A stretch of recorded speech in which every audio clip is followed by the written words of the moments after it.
Bonjour et merci de votre fidélité pour le second temps de parole. On a Anchia Bamana sur le plateau, présidente de Mahorais Solidaire, mais aussi candidate aux élections sénatoriales. Bonjour Anchia.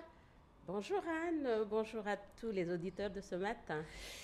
Anchia Bamana, vous avez adressé un courrier au préfet pour dire que, selon vous, l'eau préparée par la sécurité civile et mise dans les petits sachets à destination des élèves dans les écoles n'était pas potable et que vous ne vouliez plus que l'on distribue ce genre de sachets à votre fils, qui est donc scolarisé au collège, et que vous ne vouliez plus non plus que ces sachets soient distribués aux élèves de Mayotte parce que pas potable. Est-ce que vous pouvez nous expliquer cette démarche, Anchia? D'abord, Anne, permets-moi, avant de répondre à la question, de remercier, vous parliez tout à l'heure des élections sénatoriales. Bien sûr. Remercier quand même.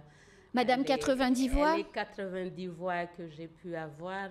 C'est un score formidable. Et saluer vraiment ce vote de conviction, ce vote d'adhésion à un projet au service des Mahorais. Et en ça, je tenais vraiment ce matin à remercier, je n'ai pas eu l'occasion de le faire depuis dimanche de la semaine dernière, et dire vraiment qu'il y a de l'espoir, qu'on peut travailler avec ces grands électeurs pour qu'ils puissent voter sans être achetés. Donc c'est important de le préciser, un surtout, vote de conviction, un vote d'adhésion, et qu'il y a un message d'espoir avec ces 90 voix que je remercie chaleureusement ce matin. Et pas de déperdition entre le premier et le deuxième tour. C'est des vrais votes de conviction. Tout à fait. C'est important de le préciser. C'est important de saluer vraiment ces grands électeurs ce matin. Donc, forte de tout ça, vous êtes une personnalité politique qui compte à Mayotte, et donc le courrier que vous avez adressé à la préfecture globalement en renvoyant les sachets d'eau de la sécurité civile devant la porte du préfet, pourquoi une lettre aussi presque agressive? Ben non, ce n'est pas une lettre agressive. Je pense que le ministre est venu il y a quelques jours, la vigier, et dit les Mahorais sont des gens résilients. Nous sommes peut-être trop résilients, trop conciliants. Du coup, à la fin, rien ne se fait à Mayotte. Si les élus croisent leurs bras et attendent que ça soit l'État qui fait, parce que la nature a horreur du vide, on en arrive à des aberrations comme ça. Quand il y a une pénurie d'eau en métropole, ça existe à l'Hexagone, à Nancy, Marseille, Brest et j'en passe. On ne distribue jamais ce type de bricolage aux enfants. Et parce qu'il y a la solidarité entre d'autres territoires. On ne distribue jamais un produit de consommation aussi bricolé aux enfants. Si vous voyez la réaction des enfants quand ils ont bu cette eau dans la cour du collège de Gombani, c'est à dormir debout. C'est-à-dire à dormir debout. Les enfants se sont moqués de cette eau qui a un goût bizarre. Certains pensaient boire de l'eau de piscine. D'autres parlaient d'une eau dégueulasse. Non, halte, de grâce. Paraît-il qu'il y a 1,5 milliard d'argent déployé ici à Mayotte en 2018 suite à la crise sociale de 2018. Nous sommes en crise. De grâce, distribuons des bouteilles d'eau comme on le fait à ces 30 000 personnes en situation de fragilité sociale.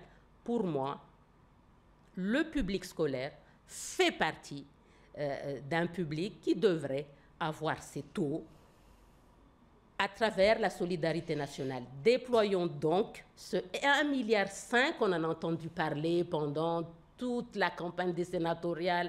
Nous avons 1,5 milliard, 1,5 milliard. Le président Macron nous a donné 1,5 milliard. De grâce, déployons cet argent pour donner de l'eau en bouteille aux enfants scolarisés à Mayotte. Ils le méritent aussi au même titre que les enfants des départements de France et de Navarre. Oui, mais Anchia Bamana, on est en crise aujourd'hui, certes à cause de la sécheresse, mais aussi à cause du manque d'investissement du syndicat des eaux et d'une incapacité à faire son travail. Or, Anchia Bamana, vous avez été maire de 2014 à 2020 de Sada.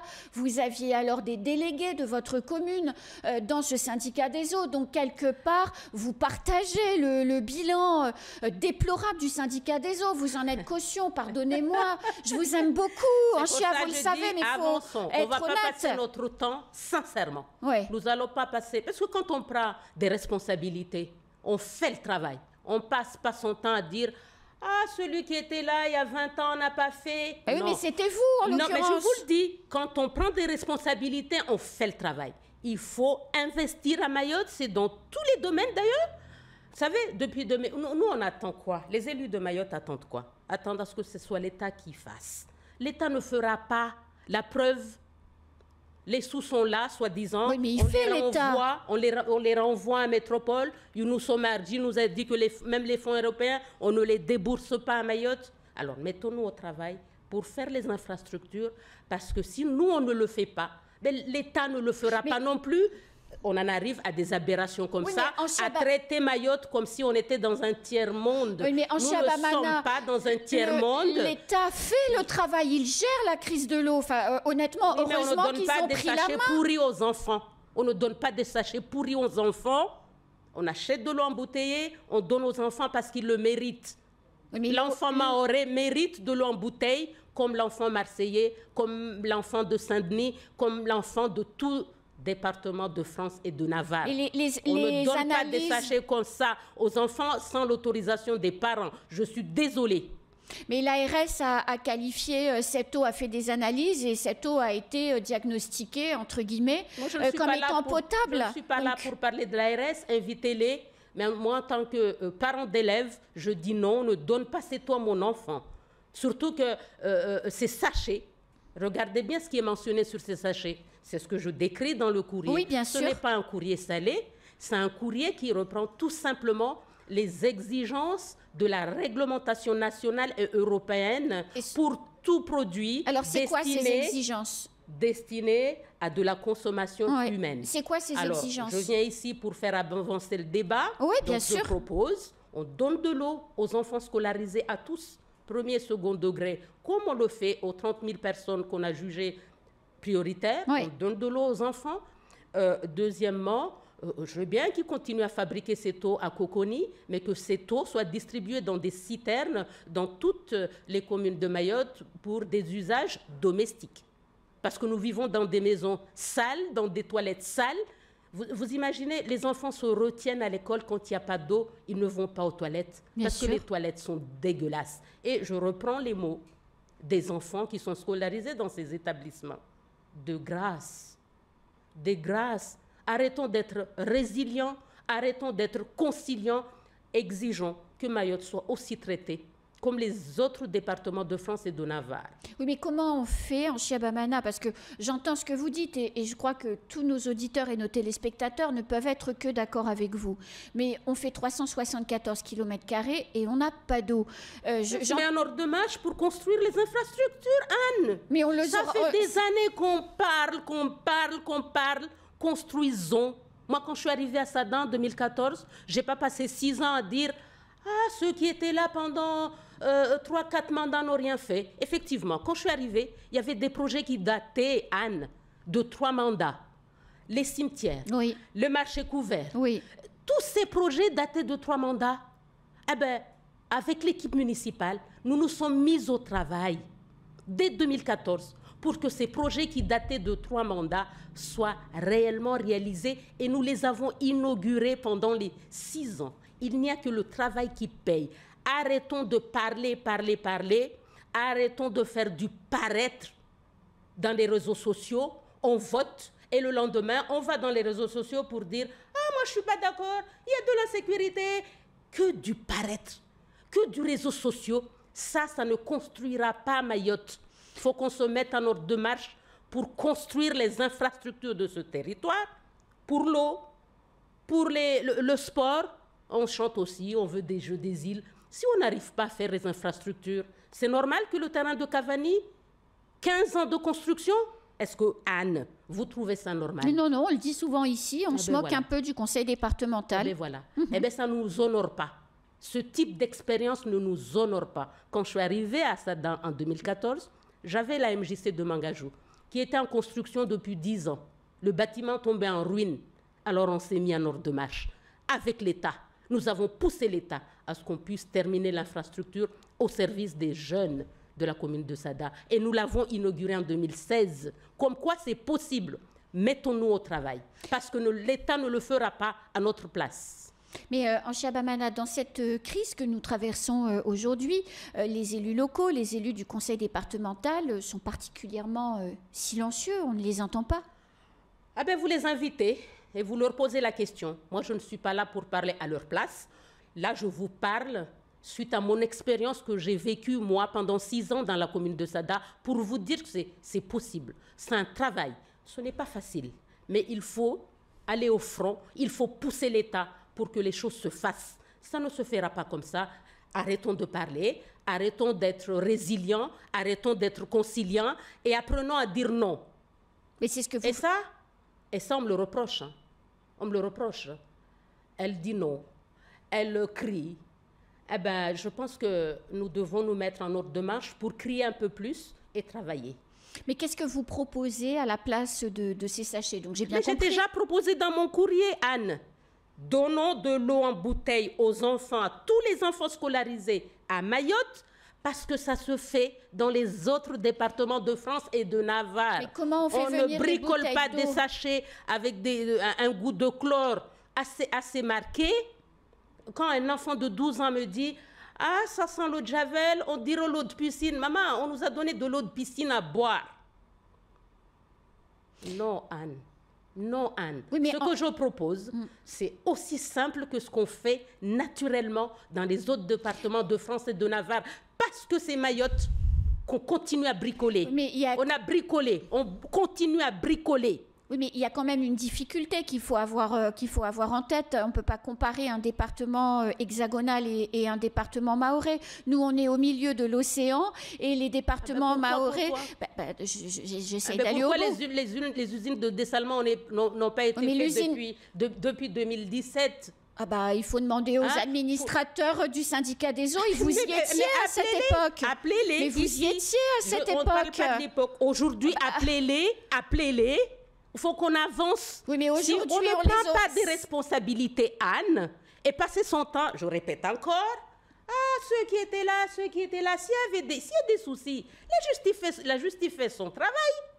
La justice fait son travail.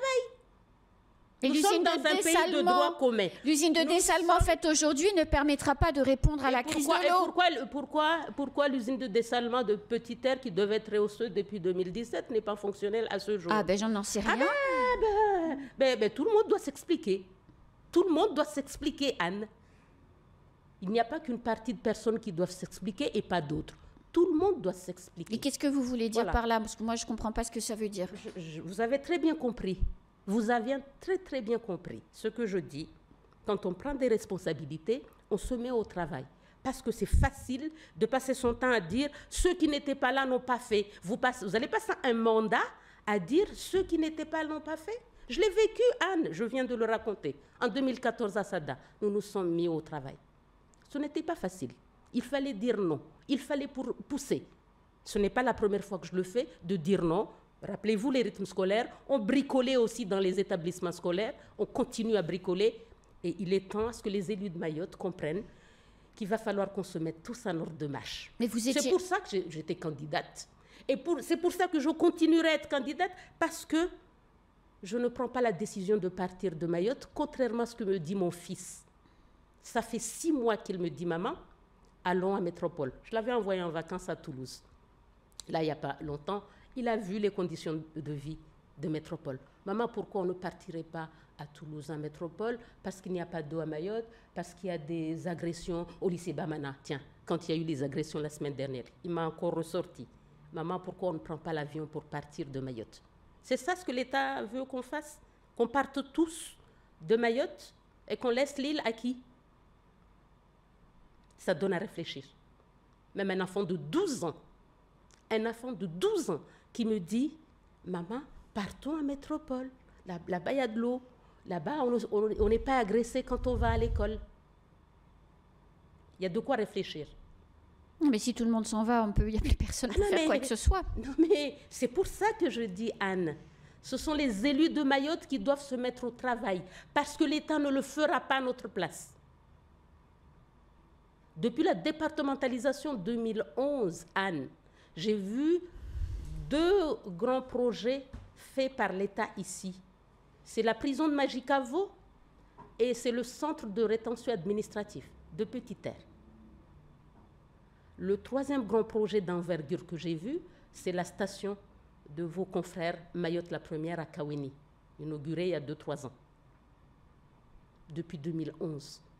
Donc, si nous ne nous mettons pas au travail, nous, les élus de ce territoire, alors on continuera ainsi.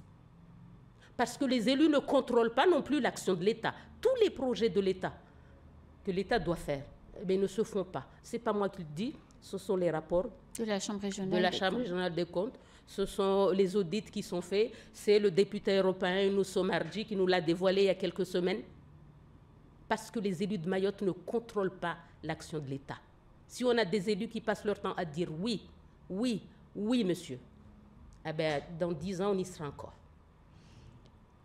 Merci beaucoup, Anchia Bamana. C'est déjà la fin de ce temps de parole. Merci, Anne. On se dit à bientôt. Invité. On se dit à bientôt. Pour Mayotte, on ne lâche rien.